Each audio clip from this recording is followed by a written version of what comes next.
আসসালামু আলাইকুম রহমতুল্লাহ। C NCP Nasiruddin Patwari Awami লীগের বিচার চাই, নিষিদ্ধ চাই, কত কিছু চাইতে চাইতে এখন জামাত ইসলামের একটা মনের বাসনা ছিল, স্বপ্ন ছিল, আকাঙ্ক্ষা ছিল ভারতের বিরুদ্ধে, ভারতের আধিপত্যের বিরুদ্ধে, যুদ্ধ ঘোষণা করে 50 লক্ষ লোক প্রস্তুত করে ভারতের বিরুদ্ধে যুদ্ধ করবে। যুদ্ধ করে 1971 সালে যে রাজাকারের তকমা, মানে পাকিস্তানের দোসর বা বাংলাদেশ বিরোধী শক্তি হিসাবে যে গায়ে কালি লেগেছিল, সেই কলঙ্ক মোচন করবে। সেখানে তাদের মনে হয় কপালে শনির দশা চলে এসেছে, হয়তোবা কপাল পুড়তে যাচ্ছে। কারণ নাসিরউদ্দিন পাটোয়ারি আজকে বলে ফেলেছেন, এনসিপির নাসিরউদ্দিন পাটোয়ারি বলছেন যে মানবতা বিরোধী অপরাধে 24-এর ঘটনার কারণে যদি আওয়ামী লীগের বিচার হয়, তাহলে 1971 সালের মানবতা বিরোধী অপরাধ, অন্যায়, জেনোসাইড, পাকিস্তানের দোসর, তাদেরও বিচার হতে হবে।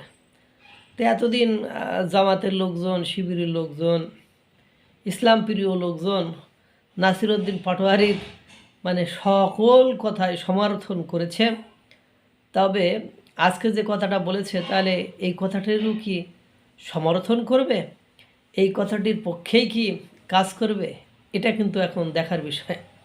ভারতের সাথে যুদ্ধ করবে এ কথা শুনেতে এমনি হাসি পায়, কিন্তু সেই যুদ্ধ করার আগেই যেভাবে গলা টিপে মেরে ফেলার প্রচেষ্টা, বা এই গলা টিপে হত্যা করার বা তাদের লাগাম টেনে ধরার দিকে যাবে নাসিরউদ্দিন পাটোয়ারি, এটা হয়তো বা তারা বুঝতে পারেনি। অর্থাৎ আন্তর্জাতিক অপরাধ ট্রাইব্যুনালে আপনারা জানেন এখন আওয়ামীপন্থী লোকজনের, শেখ হাসিনা সহ আওয়ামী লীগের লোকজনের বিচার হচ্ছে।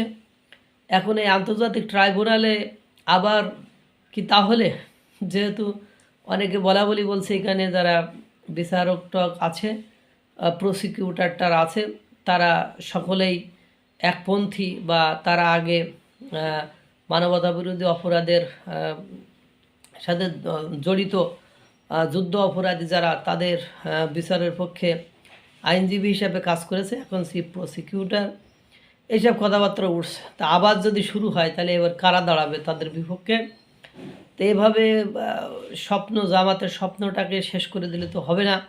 তারা একটা স্বপ্ন দেখেছে যে আপনার ভারতের বিরুদ্ধে যুদ্ধ করে তারা প্রকৃত মুক্তিযোদ্ধার মানে মুকুট পরিধান করবে। কিন্তু আপনারা তো নাসিরউদ্দিন পাটোয়ারি এনসিপির মানে একজন অন্যতম ব্যক্তি, তিনি এখন জামাতের দলের নিষিদ্ধ চান, তাদের বিচার চান। মানে পরিস্থিতি অনেক সুন্দর একটা পর্যায়ে চলে যাচ্ছে বলে আমার মনে হচ্ছে। মানে খুব দ্রুতই মানে গৃহযুদ্ধ হবে, এটা আসন্ন, বলার অপেক্ষা রাখে না। আপনারা শুধু দেখতে থাকেন ঘটনা কি ঘটে। আল্লাহ তাআলা সকলকে ভালো রাখুক, সুস্থ রাখুক। আসসালামু আলাইকুম ওয়া রাহমাতুল্লাহ।